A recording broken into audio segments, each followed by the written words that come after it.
Actor సూర్య భారతీయ సినీ చరిత్రలో ఈ పేరు ఒక అందం, అభినయం, సంచలనమని చెప్పొచ్చు. ఎందుకంటే ఆయన నటించింది కొన్ని చిత్రాలే అయినా కోట్లాది మంది అభిమానుల హృదయాల్లో సుస్థిర స్థానాన్ని సంపాదించుకున్నారు.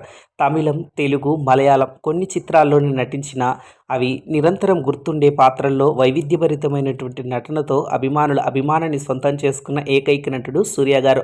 సూర్య అనగానే మనకు టక్కున గుర్తుకొచ్చేది తెలుగు వారికి సింగం మూవీ. సింగం మూవీలో అంత అద్భుతంగా పోలీస్ క్యారెక్టర్లు నటించారు సూర్య గారు. సింగం 1, సింగం 2, సింగం 3 ఇలా 3 సినిమాలు వచ్చినా కూడా బోర్ కొట్టుకోకుండా మళ్ళీ మళ్ళీ చూడాలనిపించే అంత అద్భుతంగా నటించారు సూర్య గారు. జై భీమ్ చిత్రానికైన జాతీయ పురస్కారాన్ని అందుకున్నారు. అలాగే సూర్య గారు నటించినటువంటి గజనీ చిత్రం తెలుగు సినీ చరిత్రలో ఒక అత్యద్భుతమైనటువంటి చిత్రంగా చెప్పొచ్చు. సూర్య గారు నటుడిగానే కాకుండా మంచి మనసున్నటువంటి మనిషిగా కూడా గుర్తింపు పొందారు. ఎవరు సాయం అడిగినా కూడా లేదనకుండా సాయం చేసే గుణం ఆయనది.